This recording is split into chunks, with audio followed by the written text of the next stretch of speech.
Good morning. Myself, Sheena Thomas. I'm working as an assistant professor in College of Pharmaceutical Sciences, Dayanand Sagar University. Today, I'm going to take a lecture on the topic hospital and its organization. So, in hospital and its organization, I will be covering the following contents.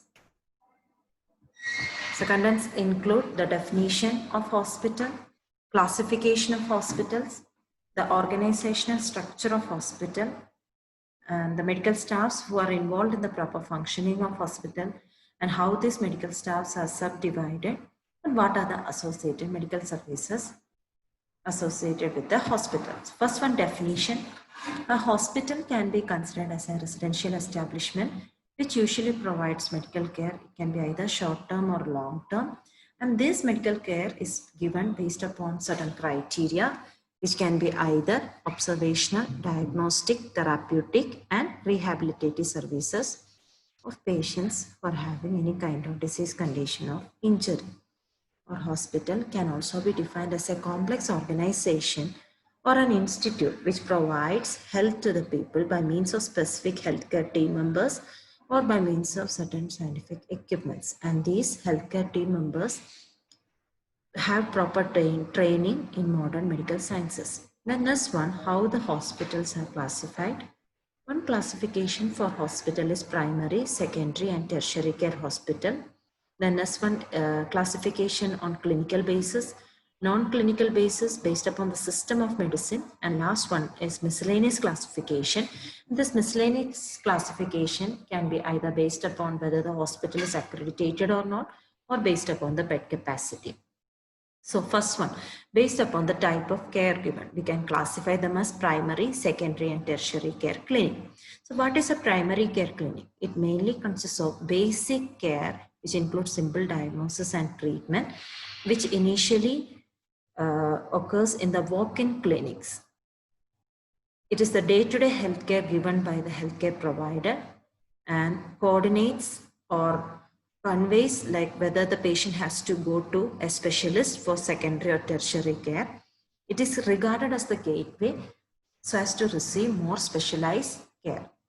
And next one is secondary care hospital. Secondary care hospitals. So secondary care hospitals consists of specialized care and it requires more sophisticated and complicated diagnosis and treatment which is provided than the primary care level. It involves hospitalization. Here more complex services will be provided and it mainly includes hospital with various departments such as general surgery, gynecology, or pediatrics. Next one is tertiary care. It is further more specialized than the primary and secondary care. More diagnostic and therapeutic services will be provided. And here more staffs will be there or healthcare team members will be there than the other two organizations, and includes different kind of hospitals with ICUs or ventilative care. The next one is the clinical basis of classification of hospitals. On the basis of clinical basis, the hospitals can be classified as maternity hospitals, surgical hospitals, and medicine hospitals. Maternity hospital mainly includes the gynecology department and it includes those kind of services dealing with childbirth or related to female reproductive system or services which is needed during pregnancy and the newborn baby care. Surgical hospitals will have specialized surgical equipments and for each kind of surgery, specialized hospitals will be there, which are as follows. Gynecological hospital mainly provides surgeries related to female reproductive system. Orthopedic is related to bone fractures. Cardiothoracic is related to heart and lungs. Kidney hospitals are there, which mainly provide surgeries related to kidneys, such as kidney transplantation and dialysis services. Third one, which comes under clinical basis of classification, is medicine hospitals. Medicine hospitals, which include general hospitals, pediatric, which is specifically for children care, child care, communicable disease hospitals, those kind of medicine hospital, which mainly focuses on preventing the spread of communicable diseases, psychiatric disease hospitals, and dental hospitals. Third classification is based upon the non-clinical basis or based upon administration and ownership. where it is basically classified into government hospitals and non-government hospitals. Government hospitals usually include primary healthcare centers, military hospitals for Army, Air Force or Navy staffs. And these kind of government hospitals or civil hospitals are always associated with teaching institutions like medical college.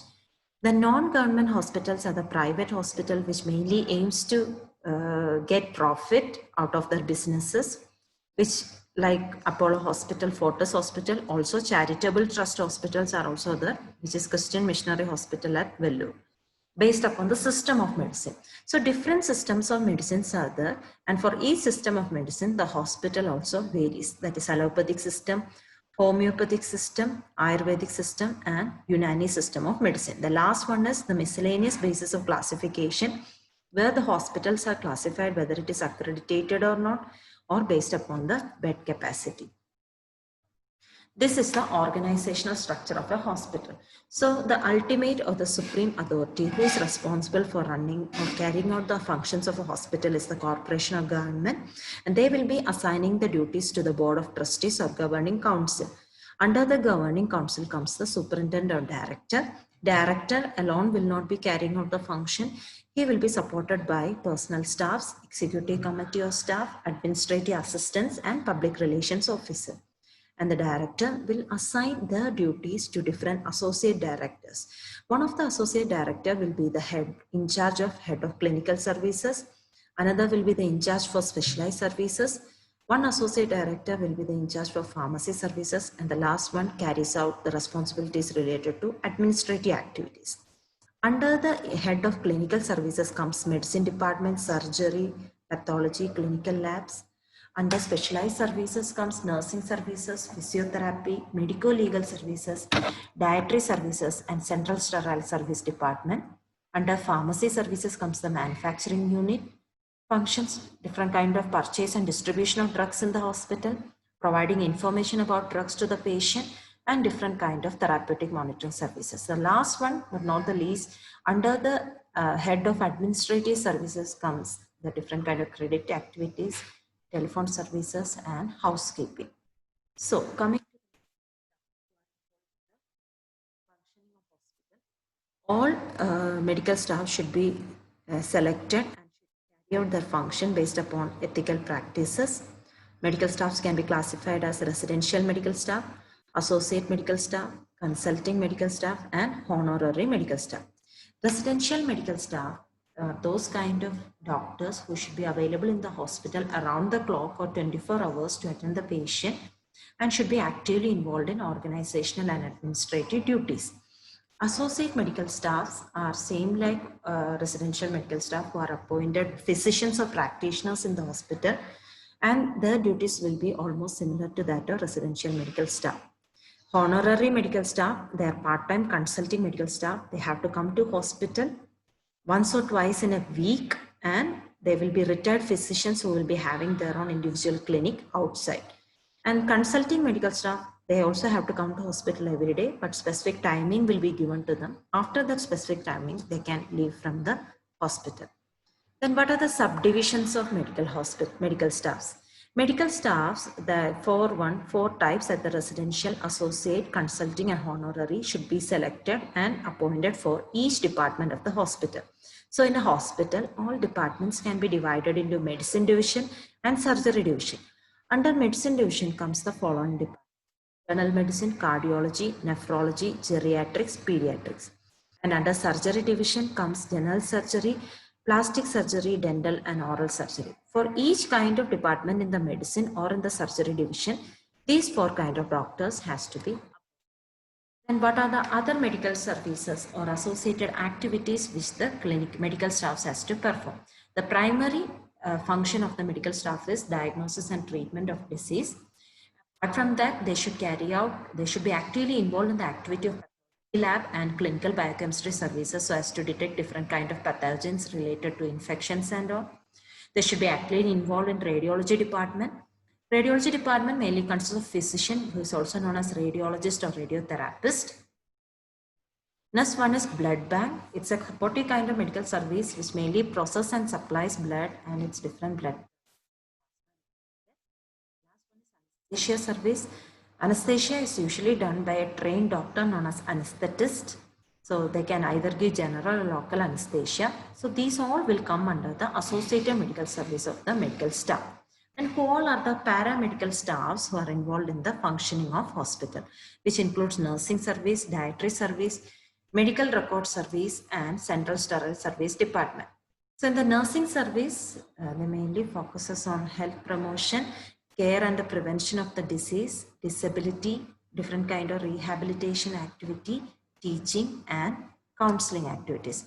Dietary services, mainly it comes under the nutrition department, and they should also plan the preparation of menus for both patients as well as the employees who is working in that particular hospital.